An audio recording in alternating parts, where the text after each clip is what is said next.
Hello, everybody in the House Hero family. Welcome to our weekly market update. My name is Troy. This is Ryan. And we are happy to have you show up and look at our video of our statistics and numbers and all the things that happen in the market for the week of April 20th to 26th.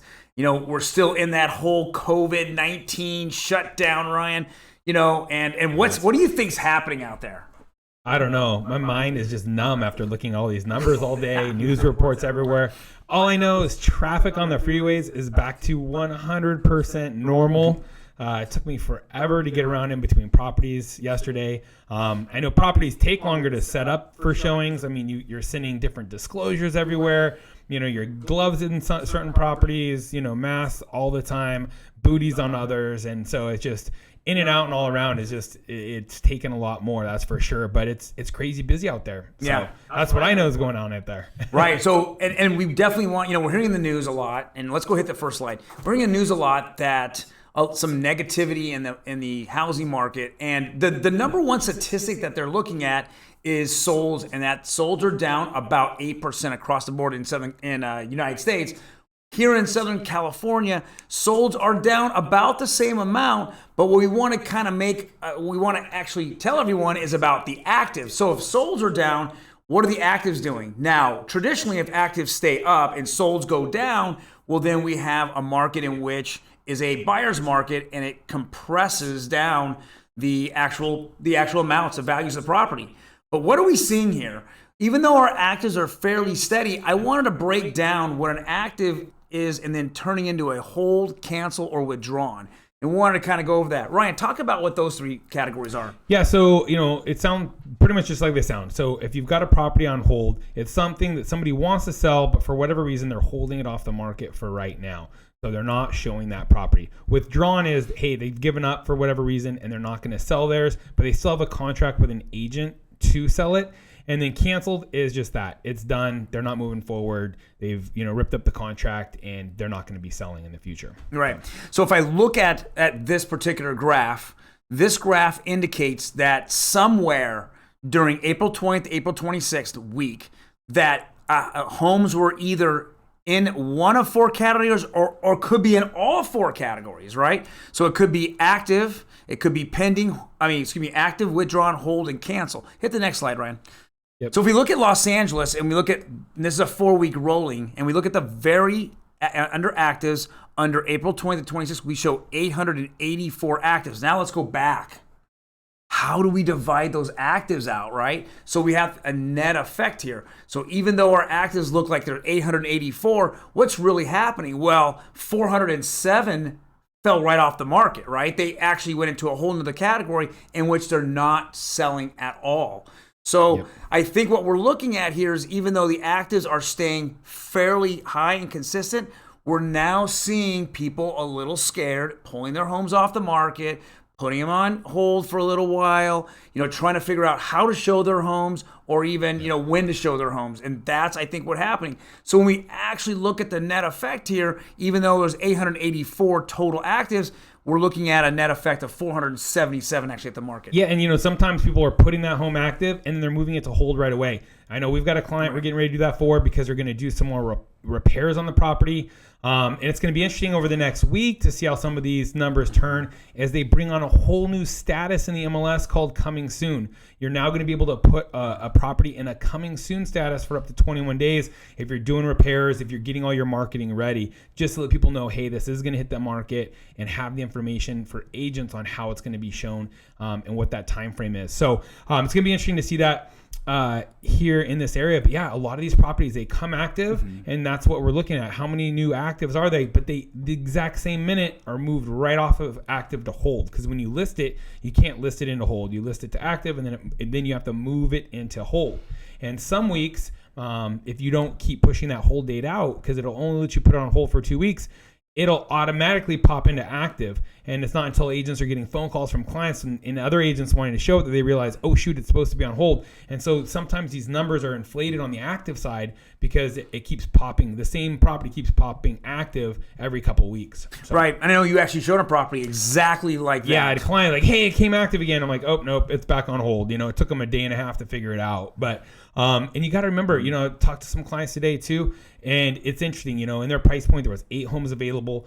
2 of those properties right off the bat were cash only offers. They were not financeable. One of the other ones just accepted an offer, and it's bam, you're down to 5. And so we're seeing a lot of that too. These properties, what is active out there might not actually be able to be financeable, and not everybody could buy it. I just got another link alert here. What's going on with this property? Yep, cash only. So you got to remember, some of those properties that are out there and are active, they're just not able to be bought by just anybody. Right. So let's go ahead and hit the next slide. This is actually a 4-week rolling total of actives, pendings, and solds. And if we're looking at it, that's where I wanted to kind of address the actives. The actives are kind of steady, even moving up a little bit, but the numbers are obviously skewed as we just shown you. What we're seeing though in here is we're starting to see in LA County that the pendings are starting to come right back up. Yes. They're right there. Even though we've been going down over the last 4 weeks in solds, we're starting to see the pendings, which is future solds, right? That's what the whole idea. So that's very encouraging. That's a great point. Actives, they're staying fairly steady. We should see a big spike this time of year. It's normal spring season. This is where everybody's starting to dump their homes on the market, get ready for the move into the summer months. But this is what we definitely like to see, that the pendings are through the roof. We're starting to see more and more reports come out, and we'll bring some of that information to you on Tuesday in our live on what else has been coming out as far as stats on the fact that demand is continuing to soar.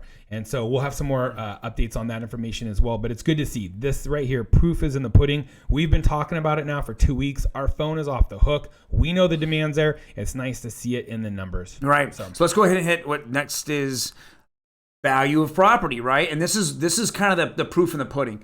If we were, again, to take just the numbers straight up, and we said there's 884 actives and 600 solds, that means we're gaining a net of over 100 new properties that are sitting on the market on a weekly basis. But as we did see that all those holds and cancels, what they've done is they've kept the market values up, right? So if we're looking at a 4-week average, if you look back at March 30th, we had a ton of solds. We had 900 solds, right? Which exceeded the amount of actives. But now actives gone higher than solds, and look at it. We're still higher than a month ago. And we're kind of steady in that range there. Yeah, it's pretty fluid. Right? So it's pretty fluid. So that's LA County. And is this average price or median price? That's median price. Okay, median price. This is median price. What we've talked about this. We expect to see news reports of, number of housing sales drop. Obviously, if there's less inventory to buy and choose from, there's just naturally going to be less sales. And we expect to hear the median price drops, because we know that in the higher tiered price points, that's where they're feeling the effects of the pandemic more. 1, because it's harder to get loan amounts in that price point, and 2, because people in that price point normally aren't as eager to move. They've got a solid property, and they're they can wait it out. So keep that in mind as you're looking at some of these numbers. So what do we got going in San Bernardino? San Bernardino is actually a little bit different, right? We have actives and solds are almost the same. They're coming in very close, and pendings have gone through the roof, right? They're actually more than either one of them. So it makes it very interesting that we're seeing that the entry level county here is really red hot, and it still will continue to be hot because of the affordability factor. Yep. And again, if you look at pricing there, it topped off about a month ago, about 353 there. And then it kind of just kept dropping and dropping. I think personally, because I think lower end homes really came on the market. Yep. And now it's kind of gone right back up to 345. And I mean, I expect this is all probably within a statistic norm, But so it all seems pretty reasonable there. And then Riverside, looking at pretty much the same thing. More affordable county, your actives, and what's gone pending. I mean, you actually had more homes go pending than were put on the market as active. So you're seeing a net, weak decline of inventory there. Right. So very, very interesting. And then the values of we're looking at 400. We're in between the 409 and 400 mark. You know, Ryan, it's kind of interesting. Steady. This is back in the 08, 09, where we were approaching 400,000 in this county, and everyone thought that was like nuts, crazy. You know, I could buy a home in Santa Ana or Anaheim for $450, and the median home price in that county was it the same? Was almost the same. Like, you're going, that's crazy. But that's the truth. You can't buy right? a home in Santa Ana for that now. No, you can't. And then Orange County here. So, you know, again, you've got pretty close here. Actives, depending, you're about 600 off. But we're seeing those numbers going up. So what did I say? 600. Oh, no, definitely not 600. 60 off. You've got, but you can see this swing of pendings coming up and you know, stuff hitting the markets, staying about average. So yeah, and I think that if you look at the curve on all four of our graphs here, San Bernardino, Riverside, LA, and Orange County, we're seeing a high of 4 weeks ago, and now we're seeing a bottoming out, and it's probably going to, you know, hopefully stay there. Because if it goes up, guys, we're talking about, again, we're housing boom. Yep. A big. We're in a housing boom now, but we're a crazy housing boom like it was in January and February.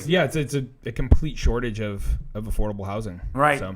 And again, it's very, very fluid right here with Orange County. You're looking at the median home price, you know, the week of the 26th, 2020, $740,000. That's right in line pretty much with the county. That's where Orange County's at, and we're not feeling any panic selling in there. Oh no, nothing. We're actually the opposite, right? We're having people think they can get a lot more for their home, and it kind of sits a little longer because they want to take advantage of the situation of multiple offers. Yep. And then there it is in a nutshell. And so are these the hold inactives combined on a bar chart, and then very interesting. I mean, every one of these for you got about 50% of what has come on the market as active has also been removed through holds, canceled, and withdrawn. Yeah, somewhere during the week that's happened. Yeah, absolutely. It's interesting because Orange and LA are about 50-50, and then these are about like 60, you know, they're about 1/3, 2/3 right there. So right. It's interesting. Well, and I think one of the reasons is that when you're looking at those counties, even though somebody wants a higher value, right now the market's catching up to you. In the other higher end counties, I think that we're having more people that are interested in selling the entry level homes, but the higher end homes are just sitting and then going right to cancel or going to holds or going to pending, or not pending, but withdrawals. I think we're seeing that high end, roll off as you don't have that high end, per se, in those Riverside and Inland Empire areas. Yeah, just so we know, this one here is Riverside. Oh, they put orange twice? Yeah, it's Riverside. So, so as you guys are out there and you're taking in that news, always ask yourself, what are they actually reporting? What do the true numbers say? A lot of newscasters out there don't really understand what these numbers mean. Today, one of the things that caught my eye is Pennsylvania is just now talking about opening back up their real estate market. So when you hear, real estate's, collapsing, okay, are we talking commercial market? Are we talking malls? There's commercial real estate out there. There's retail real estate. There's residential real estate. And then by state, certain states have been hit much harder than others. And then from there, you start drawing down to county lines, city lines, and really price points, because that is what matters. So make sure you're paying attention to the numbers you're seeing out there. And if you have questions, let us know. Yeah. Go ahead and message us below. We'd love to talk to you. All right, guys. Well, thank you very much. We'll be back next week with weekly market update. We're hoping to see that a little bit of bounce off the bottom there, just a little bit, and the sold's going up and the actives kind of staying steady. But if the pennies continue to go up, if you're sitting on the sidelines, you need to jump off the sidelines, because the values of homes are going to start to inch right back up. Very true. Very true. You guys have a good rest of the week, and we will see you next week. Peace. God bless.